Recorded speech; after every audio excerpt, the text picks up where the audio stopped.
За сайн байцгаана бүгдээрээ 20 минут хүргээр. За өчигдөр бага биткойноо зараад альткойн уу стеллер авах талаар ярьсан. Өчигдрийн ярьсан зүйлийг товчхон дүгнэж ярьчээ.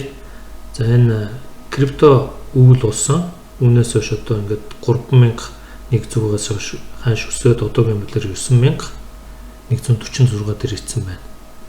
За ингээд 3100-аас өнөөдрийн ханш хүртэл бол энэ бараг 200% дэш өссөн байгаа. 17 оны 12 сар, 18 оны 1 сард бол 19,000 $20,000 хүрж байгаа биткойн унссан. За ингээд 200% өссөн байна. За энэ өнөөдрөөс дээш энэ 20,000 хүртэл одоо хэдэн өсөх вэ ингээд аваад үзье. 18-аас 19,000 гэдэг чинь дахиад 100% өсөж байна гэсэн үг. Үндсэндээ ингээд 3 дахин өсөж байгаа буюу 18-20,000 давсан хүмүүс бол хэрвээ биткойноо хадгалж ийсэн бол алдагдал нь багасж гэнэ гэсэн үг. Алдах боломж нь багасаад байна гэсэн үг. SME биржийн талаар би ярьж байсан. Энэ дээр бол SME бирж бол амралтын өдрүүдэд ажилддаг учраас ингээд ханшны тасралт үүсдэг байгаа. За криптовалютын зах зээл бол 24 цаг ажиллаж идэг учраас энэ Америкийн SME Boy бирж яаж ажиллаж байгаас хамаарахгүй 24 цаг ажиллаж идэг. Ингээд амралтын өдөр хаачаад ажлын өдөр эхлэхэд бол ханш бол мэдээж өөрчлөгдсөн байгаа. Энэ 17 энэ 14 ингээд амралтын өдрүүдэд ханш бол энэ тасарсан харагдаж байна. За ингээд дахиад шинэ тасралт үүссэн. Ханш өссөн та бүгд мэдж байгаа. За хэдээр тасарсан гэхээр 9,058 and 8,500 гэхээр 500-600 долларын тасралт үүссэн байгаа. Өмнө нь болохоор энэ нэг бас $1,000 $7,100-аас $900,000 тасралт үүссэн байгаа. За энэ дээр би харуулъя. За нэг хаачаа. Бид энэ тэмдэглэсэн байдаг. За энэ 7,000 гэд 7,175-аас 8,075-ын хооронд юм байна. За энэ ханш. За энийг цагийн хязгаарын 4 цагийн зайтай болгоод харуул арай тодорхой харагдах болов уу гэж бодож байна. Энэ ханш. Ханшны тасралт гэдэг нэг байна. Одоо ингээд дахиад нэг тасралт үүссэн. Тэгэхээр энэ тасралтыг бол яг хууль биш боловч нэг 80-аас 90% нь бол ингээд хаадаг гэж үзэж байгаа. Тийм учраас энэ бол ханш өмнө SME futures бирж дээр futures арилжааны энэ хуваарийг үзүүлж байна. За энэ сард бол 18 оны 12 сарын 31-нд авсан futures арилжаа энэ 6 сарын 28-нд таагдах юм байна. За 4 сарын 29-нд авсан futures арилжаа 7 сарын 26-нд таагдана. За 28-нд хаагдах энэ futures арилжааны тооцоог бол 7 сарын 1-нд хийх юм байна. Энэ сард бол 7 сард бол нэлээд их сонирхолтой үйл явдлууд болж байгаа. Та бүгд өмнөх мэдээлэл, өчигдрийн мэдээлэл эднээсээс гараарай. За энэ short long буюу зарах, худалдах хувь бол ингээд өөрчлөгдсөн. Одоо энэ short буюу зарах хүмүүсийн хувь ихсэн байна. Энэ авах хүмүүсийн хувь багассан учраас одоо нийлүүлэлт ихсээд ханш унана гэсэн үг.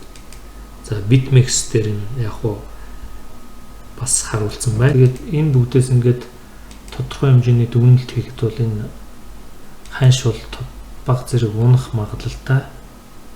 Ингээд энэ гэпүүдийг энийг хаах ёстой гэж магадгүй.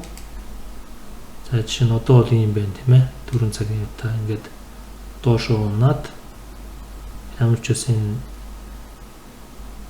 тасралтыг хаах болов гэж үзэж байна.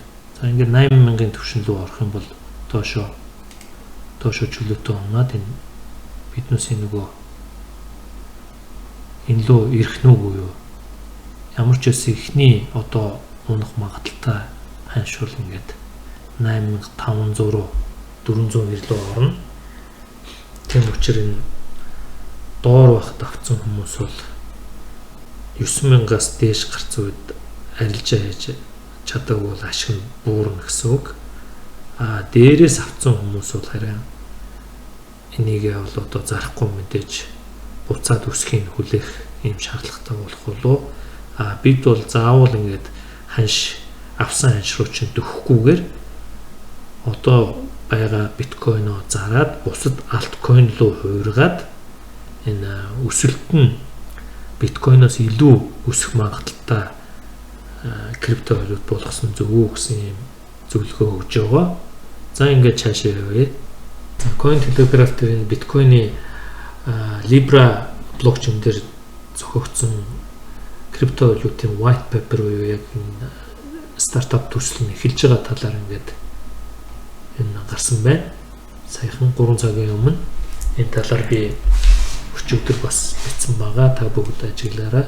Facebook бол одоо 2.3 тэрбум хэрэглэгчтэй өдөрт бараг 1.5 тэрбум хүн байнга орж ашигладаг гэж яригддаг. За энэ Libra-гийн талаар white paper нь гарсан. Энэ дээр та нар өөрсдөө ороод сонирхож байгаа болов. За Telegram-ыг бол хүмүүс мэдж байгаа. Энэ дүүрүүгээд залуу зохиосон байгаа Орсын. Хэрэгжтэй хэн тоон 250 сая буюу өдөрт 300 мянган хэрэглэгч шинээр бүртгүүлж яадаг. Сард 9 сая хүн нэмэгдэж яадаг гэсэн юм тооцоо байдаг. За энэ хоёрын талаар би өчигдөр бас баг зэрэг мэдээ оруулсан байгаа. Энэ Telegram дээр бичсэн. Энэ өмнөх бол 3 сард бичсэн мэдээлэл та нар өчигдрийн мэдээнээс олоод харсан болов уу гэж бодож байна.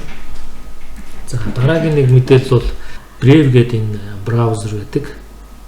За энэ браузерын токен бол зах зээл дээр гарсан байгаа. За энийг бол юугаараа одоо би энд бүртгүүлэхдээ өөрийнхөө мэйлийг бичингүүд миний мэйлээр хариу өрн энэ дээр дарангууд ингээд бүртгэгдэж явцдаг.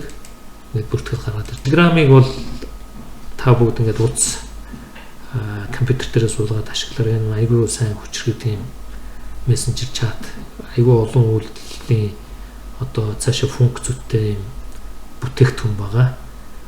Дөрөв болохоор өөрийнхөө токеныг гаргаагүй мөртлөө 1.7 тэрбум доллартай хэмжээтэй хөрөнгө оруулалт татсан. Одоо энэ оноос өмнө 9 сараас өмнө 10 сарын 31-нд нөлөө өчигдрийн мэдээн дээр би тавьсан. Одоо хөрөнгө оруулагчтай гэрээ хийсэн байгаа. Тэрнээс өмнө бол энийг нийтэд бол хэрэгжүүлж ашиглалтанд оруулна. Facebook бол дараа жилийн эхний улиралд бол оруулах юм төлөвлөгөөтэй байлаа. За энэ бол Brave-ийн нүүр хуудас. Энэ бол Google дээр ингээд янз бүрийн реклам сурчлагын мэдээлэл гардаг. Тэрийг бол хаацсан. Хүний цаг хэмжээний аюул ашигтай юм браузер ба энийг та бүгд суулгараа. Би өөрийнхөө хаягийг өгөн тэндээс татаж аваад суулгачих хэрэгтэй. За энэ бирж дээр бол ингээд бат ингээд гарцсан байгаа. 0.3 центтэй байна. За basic attention token гэж нэрлэгддэг. Ингээд 0.34 центтэй тэнцүү байна.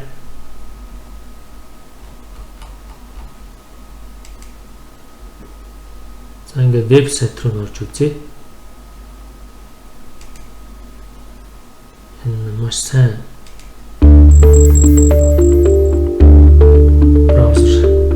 I'm Brendan Ike. I created JavaScript, and that's. За энийг та бүгд өөрсдөө ороод үзэж байна. Ханшул одоогоор ингээд жоохон баг зэрэг уналттай байгаа юм байна.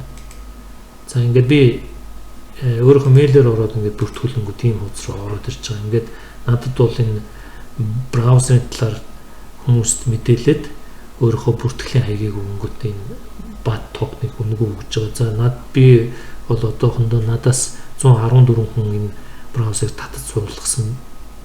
Одоо энэ миний мэдээллийг аваад 25 компьютер дээрээ суулгаад 8 хүн өөрөө бүртгэл үүсгэсэн буюу сар гараар хэрэгэлсэн байна.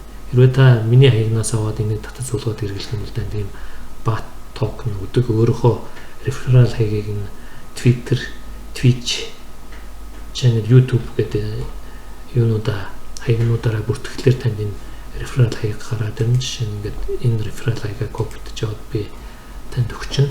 Та энэ дээрээс харж байгаа суулгаж удаа. За одоо мэдээллийн чанартай хоёр юм байна. За Warren Buffett Justin Sun гэдэг Tron төслийг үүсгэгч бол 4.6 сая доллараар хоолнд орох урилга авч ялсан байгаа. За энэ Justin болохоор энд өөрийнхөө бараг 7 найзыг Warren Buffett хоолнд орохдоо урина гэсэн байгаа. Тэрний нэг нь бол энэ Charlie Lee буюу Litecoin-ыг үүсгэгчийг өрсөн байлаа. Чарли Лиг бол та бүгд мэдж байгаа. Өөрийнхөө төслөөс бол энэ 17 он бүгдийн зараад гарцсан юм хүн байдаг. Түүний дүүгийн бас Bobby Lee гэдэг бас криптовалют дээр юм ажилтдаг хүн байгаа. Бас энэ дээр CZ-г үлсэн, CZ татгалцсан гэсэн мэдээ байгаа. Цаана 6 суудл үлдэж байгаа учраас өшөө 6 найзаагаа урьжуулна гэдэг ингээд янз бүрийн сонирхолтой мэдээ бичсэн байлаа. За дараагийн нэг хэрэгтэй энэ сайт бол Coin 360 гэдэг Coin360.com гэдэг юм сайт байгаа. Энэ дээр бол ерөнхийдөө бүх криптовалют койны мэдээллийг өгсөн байдаг. Криптовалют зоос буюу токен ялгаатай гэдэг та бүгд мэдэх хэрэгтэй. За энэ сайтн дээр би жишээ нь одоо бол энэ Америк доллараар ханшийг үзүүлсэн байна. Биткойноор ингээд харъя. За биткойноор харуулах юм бол энэ өчигдрөөс ингээд хасах нэг одоогоор яг хасах 1.3% ингээд ингэсэн байна. За эфирмаар бас харж болно. Биткойныг эфирмтэй харьцуулаад ингээд харах нь байна.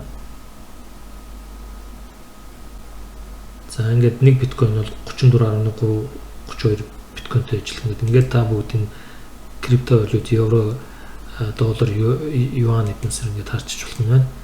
За бүгдээрээ юун дээрээ тавьчих доллар дээрээ. За нөгөө нэг юу нь болохоор энэ багасгаад хичнээн энэ одоо криптовалют болон coin токенууд байгааг харчна. За нэг давуу юм нь бол ингээд энэ ямар хэш дээр бичигдсэн ямар coin-ийн юу юм гэдгийг ингээд харуулчихна. За энэ дээр ингээд тавингууд биткойны нийт зах зээлийн хэмжээ 24 цагийн доторх хэмжээ ямар алгоритмээр бичигдсэн гэдэг ингээд бүгдийг бас тус нь харуулчих боломжтой. За чааш нь юу вэ? За энэ блокны хэмжээ энэ зах зээлийн үнэлгээгээр үзүүлж байна. Энэ бол нийт хэмжээгээр нь одоо ингээд үзүүлэл бас гараад ирж байгаа. Энийг ингээд солиод харчих болно. За ингээд тэргүүлэгч болон хамгийн бага муу coin гэдэг ингээд англи бас харчих болно. За энэ бол нэг өдрийнхийг харуулсан байна. 7 өдрийн дотор ямар хувиар дээшсэн байна, доошлсон байна гэдгийг бас ингээд харчих чинь. За 7 хоногт бол биткойн бол 15% өссөн байна, эфирм 9% өссөн байна. За унсан зоос бол Litecoin нь 3.2, BNB нэмэгдсэн байна гэдэг ийм маягаар энийг ингээд сараар ус үзчих болох нь, өдрөөр харчих болох нь байна. За энэ дээр одоо сая энэ дээр бол coin token гэдэг бүгдийг харуулж байна. За энэ дээр бол одоо зөвхөн зооснуудыг харуулж байна тийм ээ. За токен биш гэсэн үг шүү дээ. Крипто валютууд харагдаж байна. За одоо токен. За энэ бол токен. За энэ бат байж нөгөө бат ч.